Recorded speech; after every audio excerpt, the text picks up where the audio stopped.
Hi Richlands landowners, thank you for listening into my video today, and yes, I'm talking specifically to you today because we're going to be running through the development potential of your land.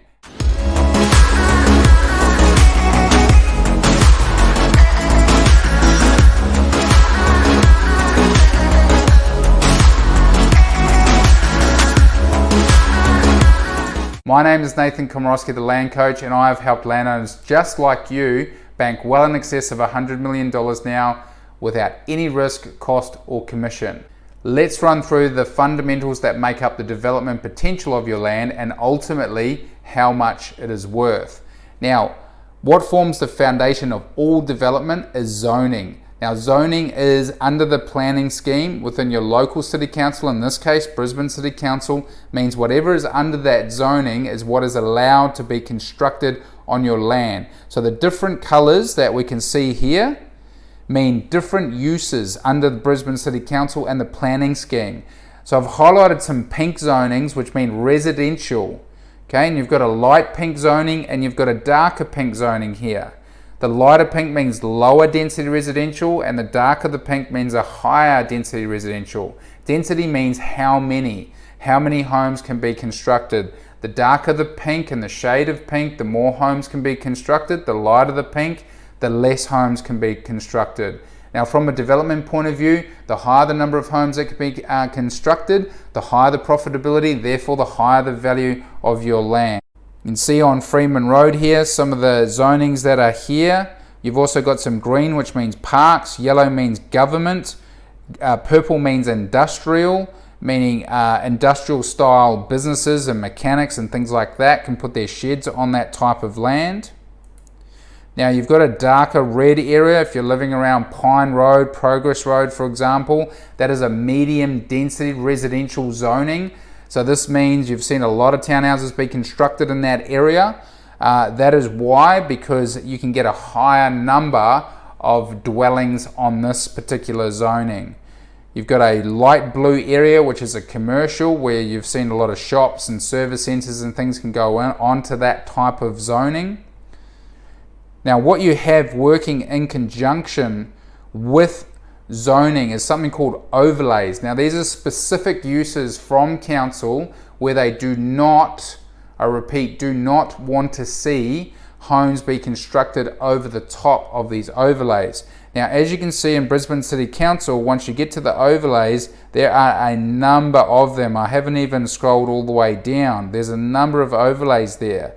Now from a development perspective, I'm going to give you a bit of a shortcut and tell you some of the things that are really critical from a development point of view that they look for. And the first is what's called a biodiversity overlay. This is basically high significant, very important trees that council wants to retain, and from a development perspective they're very costly to remove if you are able to remove them at all. In a lot of cases you may even need to go to a state government level to get these removed. So if you have these types of overlays on your land, there's a higher cost to develop that property, so therefore your land is reduced, and it also means that your developable area is reduced because you cannot construct with that type of trees on there. So less homes, less development, your land value goes down. Now alternatively, again, if you do not have any of these overlays there, there's no restrictions there, so therefore you get a higher number of homes. Now in conjunction with this, you have another overlay which is important from a development perspective, which is flooding and waterway corridors. The key principle here is the more water you have on your land, again, the less developable land you have.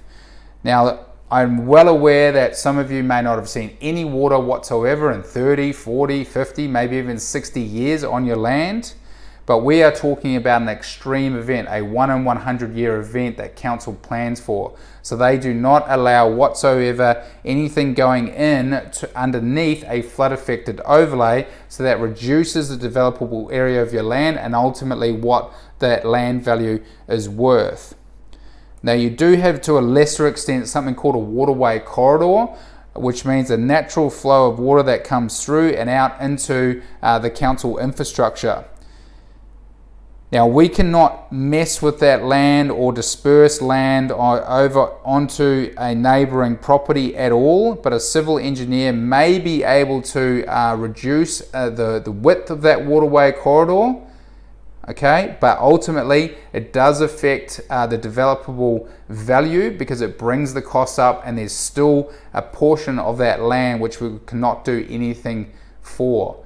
So recap, fundamentals here we're talking about is the foundation of all development starts with the zoning, which is what the local council, in this case Brisbane City Council, has zoned your land. Then you have a series of factors that affect it, which we call overlays, and some of the critical ones from a development perspective are biodiversity or environmental overlays and flooding overlays and waterway corridors. So these are the things that are intertwined. Now, if you'd like to reach out to me specifically for a complimentary research call where myself and my team will have a look specifically at your land and talk to you specifically about your land and your situation, reach out to me, click the research call button below, and I look forward to talking to you. Until then, I really appreciate your time today. You'll see some more videos from me, and I look forward to talking to you soon. Bye for now.